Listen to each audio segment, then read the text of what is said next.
Erga itoat qilish deganlik xuddi o'zini xorlaganlik deb tushunib, mushu ideya bilan turmushga chiqqachqa men mustaqil odam deb erga buyuntavlik qiladi.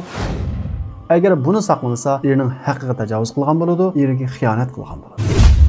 Biz dadimiz yag'an o'tinning, onamiz qalagan o'tning illiq issiqida uyg'onatdik.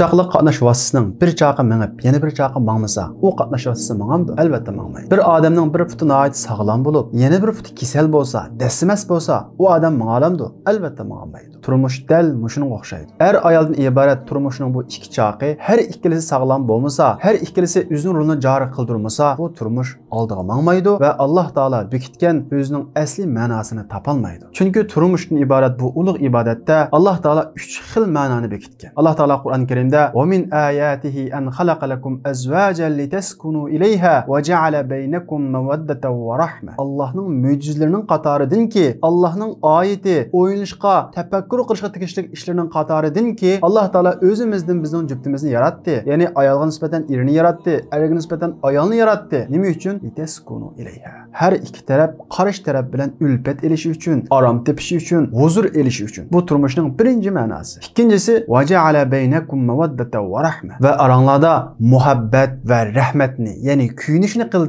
deydi. Demek turmuşun manası arametçilik, huzur, yani ruhi hatircemlik, mehr, muhabbet ve kuyunuştur. Şuna turmuşun manasını tepiş için er ayal birbirinin haklarını ada qilishqa, küçünün yetişti tirişi, her iki taraf mecburiyetlerini ada qilganda, qarshi tarafning razı bo'lishini o'lcham qilishi, her iki taraf birisi-birisining haqqi qarta, keng qo'saqlik bilan muomala tutishi kerak. Biz ilgirki darsimizda turmushda erlarning mas'uliyatini bayon qilgan edik. Endi biz bugungi darsimizda turmushda ayollarning mas'uliyati va ayollar turmushda diqqat qilishga tegishli muhim bo'lgan bir qancha nuqtalarni yuritamiz. Aldı bilen bir Müslüman ayol şunu bilish kerak ki, ayolga nisbatan erining haqqi Allohning haqqidan qasila birinci o'rinda turadi. Bu haqda Peygamberimiz Muhammed aleyhisselamdan nayet ig'ir vazilni kedislar. Peygamberimiz Muhammed aleyhisselam la yasluhu li basharin ay yasjuda li bashar wa law salaha ay yasjuda basharun li bashar la amartu al mar'ata an tasjuda li zawjiha. Adamning odamga sajda qilishi to'g'ri emas. Agar odamning odamga sajda qilishi to'g'ri bo'lgan bo'lsa-edi, men ayollarni eriga sajda qilishga buyurdim deydi. Nima uchun? Min izami haqqihi alayha. Erning ayol ustidagi haqqining mas'uliyatining cho'ngligidan, buyukligidan deydi. Bundaqda ayollarning bu cho'ng mas'uliyati qaysi? Ayollarning turmushdagi birinchi mas'uliyati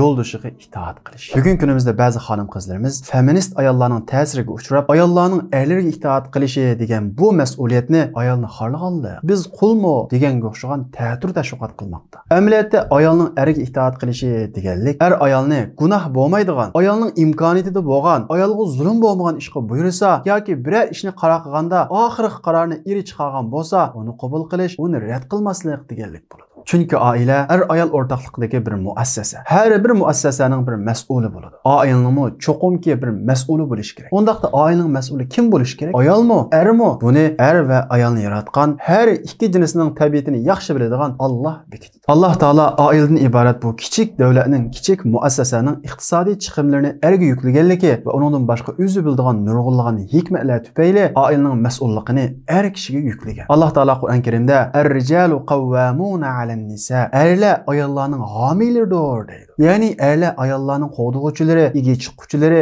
mas'ullari deganlikdir. Bu hargizmi ayollarni tuanga tushirganlik, erlarni yuqori ko'targanlik emas. Balki oilaning mas'ulligi, suolni Alloh taolo men erdan so'rayman deganlikdir. Chunki ikki odam birga kelgan har qanday bir korxona, muassasada bir boshliq bo'lmasa, u vayron bo'ladi. Turmushdan iborat o'xshamagan ikki jins birga kelgan bu oila muassasasida cho'qim bir boshliq, bir mas'ul va oxir qarorni beradigan bir odam bo'lishi kerak. Bu hargizmi mas'ul bo'lgan kishi hammadan ustun, boshqalar uningdan tuvan deganlik emas. Qur'on tarjimoni deb atalgan Ibn Abbas radhiyallohu anhu Alloh taolaning ar-rijalu qawwamuna 'alan-nisa erlar ayollarning homileridir degan qavvam degan bu sifatni erlar ayollarning mas'ullaridir, amirlaridir, boshliqlaridir deb tafsir qiladi. Shuning uchun ayollar gunoh bo'lmaydigan, imkon doirasidagi ishlarda, o'ziga zulm bo'lmaydigan ishlarda erlarga itoat qilishi, ularning qarorlariga hurmat qilishi, ularni dunyoda solih ayol degan sifatga nail qiladi. Peygamberimiz Muhammed aleyhisselam hadisda hadisda ala ukhbirukum bi khayri ma yaknizul mar'a yaxshilikni o'zida jamlagan solih ayolning kim ekanligini men sizlarga aytib beraymi? Solih ayol qarasan xursand qiladigan, ya'ni illiq chiroy, bir ishga buyursang itoat qiladigan, sen qishida bo'lmagan vaqtida sen xiyonat qilmaydigan ayol. Peygamberimiz Muhammed aleyhisselam salih ayolning sifatini ko'p namoz o'qiydigan, ko'p ro'za tutadigan, yaxshi hijoblanadigan deb sifatlamasdan, qarasang illiq chiroy, bir ishga qaror qilsang sening qaroringga hurmat qiladigan, sen qishida bo'lmagan vaqtida sen xiyonat qilmaydigan ayol deb tunishtirdi. Albatta ko'p namoz o'qish, ko'p ro'za tutish, yaxshi hijoblanish bu soliha ayolning sifati, lekin soliha ayolning javhiri bo'lsa, illiqlik, iriga itoat qilish va omonatdorlik. Uningdan boshqa ayol kishining iriga itoat qilishi uni jannatning xohlagan ishidan kiralaydi imtiyozga ega qiladi. Peygamberimiz Muhammed aleyhisselam "İza sallatil mar'atu khamsaha wa samat shahraha wa hassanat farjaha wa ata'at ba'laha dakhalat min ayyi abwabil jannati sha'at." Bir ayol 5 vaqt namozni o'qisa, bir ay ro'zani tutsa, iffetini saqlasa, ya'ni erigi zina va nomahram erlar bilan paranglashga o'xshash, kushurlashga o'xshash har turli xiyonatlardan o'zini saqlasa va eriga itoat qilsa, qiyomat kuni u ayolga jannatning eshiklarining xohlagan biridan kirib oldi. Cennetning nurg'ulgan eshiklari bor. Namoz o'qigan odam kiradigan eshik bor. Ko'p ro'za tutgan odam kiradigan eshik bor. Ammo eriga itoat qilgan, eriga xiyonat qilmagan ayol bo'lsa, u eshiklarning xohlagan biridan kiralaydi. Demak, ayolning Alloh oldidagi qimmati, oxiratdagi o'rni bo'lsa, eriga itoat qilish bilan yuksaladi. Albatta, bu deganlik ayollar maslahat va oilaning hech bir qarorga aralashmasligi, qatnashmasligi, faqat qo'l qurishtirib, eri nima desa shunga amal qilish kerak deganlik emas. Payg'ambarimiz Muhammad alayhissalom ayollarga maslahat salatdi. Ayollar oilaning ishlariga aralashadi, maslahat qatnashtiradi. Hatto ba'zi ishlarda Payg'ambarimiz Muhammad alayhissalom ayolning maslahati bo'yicha ish qilgan. Ayollarning eriga itoat qilishi deganlik shariat va axloqqa zid bo'lmagan, o'ziga zulm bo'lmagan bir ishda eri yo'ldoshi bir qaror chiqargan bo'lsa, uning qarori chiqmaslik, erining qaroriga hurmat qilish deganlikdir. Nurg'ulg'an xonim qizlarimiz feministlarning ta'siriga uchrab, eriga itoat qilish deganlik xuddi o'zini xorlaganlik deb tushunib, mushu ideya bilan turmushga chiqqachqa, men mustaqil odam deb eriga buyuntovlik qiladi. Bu sababli turmushi buziladi. Amaliyotda bu oilani vayron qilishni maqsad qilgan zaharlik fikrning uch-qo'llari. Ayolni erning itoatidan chiqish qiziqtiradigan ayolchilik tashviqotlari, ya'ni feministlar bo'lsa, amaliyotda oila dushmanlari. Feminist ayollar qarab boqadigan bo'lsak, hammasining degudek oilasi vayron ekanligini ko'ramiz. Demak, ayolni erning itoatidan chiqarish deganlik oilani vayron qilish deganlik. Oilani vayron qilish deganlik, jamiyatni vayron qilish deganlik. Bugungi kunimizda feministning manbasi bo'lgan g'arb dunyosidagi oilalar bir-birlab yemirilmoqda, yiqilmoqda. Shuning uchun bugungi xonim qizlarimiz feminist tashviqotchilariga aldanmaslik kerak. Islomiy oilasi uchun cho'qim islomning ko'rsatmasi Payg'ambarimiz Muhammad alayhissalomning so'zini birinchi o'ringa qo'yish kerak. Shunda qilgan vaqtida oilasi xotirjam, huzur ichida o'tadi. Shunda qilib bu ayolning turmushdagi birinchi mas'uliyati. Ayolning turmushdagi ikkinchi mas'uliyati bo'lsa, yo'ldoshining talabini rad qilmaslik. Ayollik turmushda ayol uchun ko'ngil bo'lish va chiroyli muomala qilish muhim o'rinda turadi. Ammo uchun ayollik munosabat eng muhim o'rinda turadi. Yaratgan zot har ikki jinsning tabiatini bilgachga, chiroyli muomala qilishni erning mas'uliyati qilgan.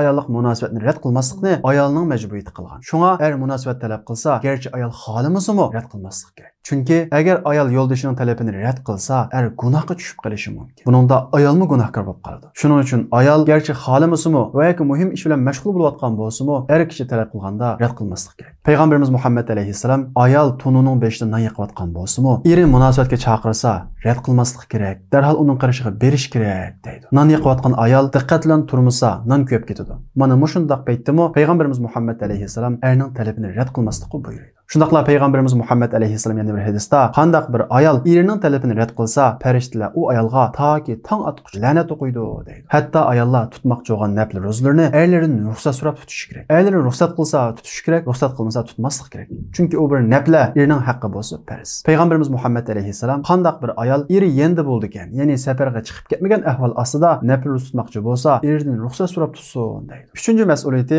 ayol erning omonatlarini saqlash. Ayol kishi erning eng cho'ng omonatdor. Erning ayolga bergan eng cho'ng omonati bo'lsa, uning iffati. Ayol o'zini zina va zinoning muqaddimalari bo'lgan har xil shakldagi harom aloqadan saqlashi kerak. Agar buni saqlamasa, erining haqqiga tajovuz qilgan bo'ladi, eriga xiyonat qilgan bo'ladi. Shundaqla erining mol dunyosi, ichki siri, yo'ldoshi boshqalarning ko'rishini yaxshi ko'rmaydigan har qanday maxfiyatchiligi ayolga nisbatan omonat va erning siri. Ayol kishi erining sirini va maxfiyatchiligini har xil bahonalar bilan dad aytish va undan boshqa har xil bahonalar bilan sirtqa aytsa, erining omonatiga xiyonat qilgan bo'ladi. Alloh taolo sura Nisoning 34-oyatida solih ayollarning sifatini bayon qilib, solih ayollar itoat qiluvchilardir. Ya'ni eriga gunoh bo'lmaydigan ishlarda itoat qiladi. Erlari yanada bo'lmagan chaqlarda Allohning panohlarida erlari saqlashga omonat qo'ygan narsalarni saqlaydi deydi. Ya'ni iffatini saqlaydi va undan boshqa mol dunyosini, sirlarini saqlaydi deydi. Mana bu haqiqiy solih ayolning Qur'onda bayon qilingan bir sifati. 4-mas'uliyati, ya'ni ayolning turmushdagi 4-mas'uliyati bo'lsa, uyga yo'ldoshi rozi bo'lmaydigan kishilarni boshlamaslik kerak. Garchi u do'stlar bo'lsa-mu, agar u kishini, u ayolni eri yaxshi ko'rmasa, uni boshlamaslik kerak. Payg'ambar alayhissalom hadisda la ta'zan fi baytihi va huwa shahidun illa bi iznihi. Ayol eri bor holatda faqat erining ruxsati bilan uyga odam boshlashi kerak. Ya'ni do'stlarini boshqalarni boshlamoqchi bo'lsa, eridan bir so'rab o'tib, undan keyin boshlashi kerak. 5-mas'uliyati, ya'ni ayolning turmushdagi 5-mas'uliyati bo'lsa, ayol bir yerga bormoqchi bo'lsa, erining ruxsatini olish. Ya'ni eridan ruxsat so'rash. Mayli to'y bo'lsin, va yoki bozor bo'lsin, va yoki boshqa bir yer bo'lsin, eridan ruxsat so'rab berish. Bu solih ayolning sifati. Hatto dars va masjidga chiqishga o'xshash ibodatga chiqmoqchi eridan ruxsat so'rab chiqish kerak. Har kishimi Alloh bergan bu mas'uliyatni xato ishlatmay, gunoh bo'lmaydigan ishlarda ayolni sirtlarga chiqishni cheklamaslik kerak. Darsga, masjidga, o'qishga o'xshash foydali, savobli ishlardan cheklamaslik kerak. Agar er kishi Alloh bergan huquqni qilmagan ishlatsa, ayol kishini savobli ishlardan cheklasa, ota-onasining uyga berishini cheklasa, er kishi gunohkor bo'ladi. Ammo ayol kishi bo'lsa, sirtga chiqishdan ilgari eridan ruxsat so'rash kerak. Agar yo'ldoshi ruxsat bermasa, agar boradigan yeri savobli ish bo'lsa, eri gunohkor bo'ladi. Ayol kishi savobni elib beradi. Bundan boshqa turmushda ayollar diqqat qilishga tegishli bir qancha ishlar bor. Masalan, bu ishlarning birinchisi ayolning eri uchun yasinishi. Payg'ambarimiz Muhammad alayhissalom yaxshi ayollarni sifatlab ruhu ida nazara deydi. Ya'ni sen uni qarasang, seni xursand qiladi deydi. Ya'ni ayollar eri qaragan vaqtida ularni xursand qilish uchun yasinishi kerak, uy ichidagi kiyim-kechigiga ahamiyat berish kerak. Xursandlik albatta chiroydagi iliq tabassum va go'zallikda bo'ladi. Ko'p qism ayollar oila ishi bilan bo'lib, yo'ldoshi uchun yasinishga sal qaraydi. Amaliyotda erlar ayolining uy ichida yasinib, chiroyli kiyimlarni kiyib yurishini xohlaydi. Ammo erlar ayolning sirtga yasinib chiqishini asla yoqtirmaydi. Chunki ayol umumning mulki emas. Albatta bu shariatda to'g'ri emas. Ikkinchisi, ayol uyning tozaligi va tamoq ahamiyat berish kerak. Bizda ko'p qism oilalar er turmushini qamdash uchun sirtda, ayol bo'lsa uy ishlari bilan va bolalarni tarbiyalash uchun uyda bo'ladi. Bizning ota-onalarimizning turmushimi mush shaklda davomlashib kelgan. Ya'ni biri-biri bilan hamkorlik ustiga qurilgan. Masalan, dadimiz oqshimi o'tin yerib qo'ysa, onamiz at deganda mashq o't qolaydi. Biz dadimiz yag'an o'tinning, onamiz qolagan o'tning illiq issiqida uyg'onatdik. Dadimiz sirtda dehqonchilik qilib kirishga, onamiz tomoq pishirib tayyor qiladi. Dadimiz halab itib kala baqsa,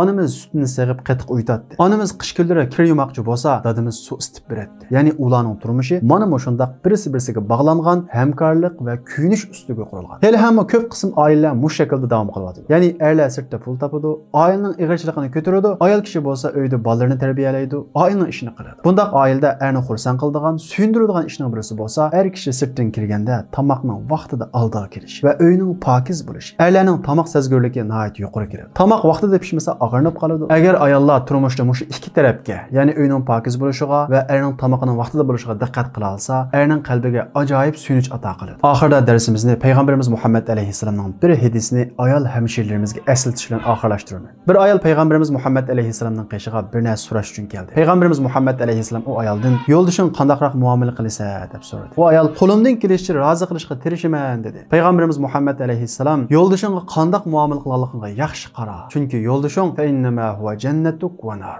Chunki yo'ldishingiz sizning ya jannatingiz yo do'zaxingiz bo'ladi dedi. Ya'ni bir ayolning jannat va do'zax kirishida uning erga qandaq muomala qilganligi nihoyat muhim o'rinda turadi. Biz ilgirki darsimizda bayon qilganimizdek, turmushda ayolning mas'uliyati bo'lgandek, erning mas'uliyati bor. Har ikki taraf o'zining mas'uliyatini yaxshi tunib, uni ado qilgan vaqtida turmush xotirjam, huzurli va kuyinish ichida o'tadi. Undan boshqa turmushda yana ba'zi vaqtlarda surukilishlar bo'lib qoladi. Buning sababi erlarning yuz bergan ba'zi xatoliklar va ayollarning yuz bergan ba'zi xatoliklar bo'ladi. Xo'sh, undaqda turmushda yuz beradigan surukilishlarning ko'p qism sababi qaysi? Bizning kelib qoladigan xatoliklar qaysi? Ayollarning kelib qoladigan xatoliklar qaysi? Bu haqda kitoblar qiziqsanglar, diqqatinglar kelarki darsimizda bo'lsin.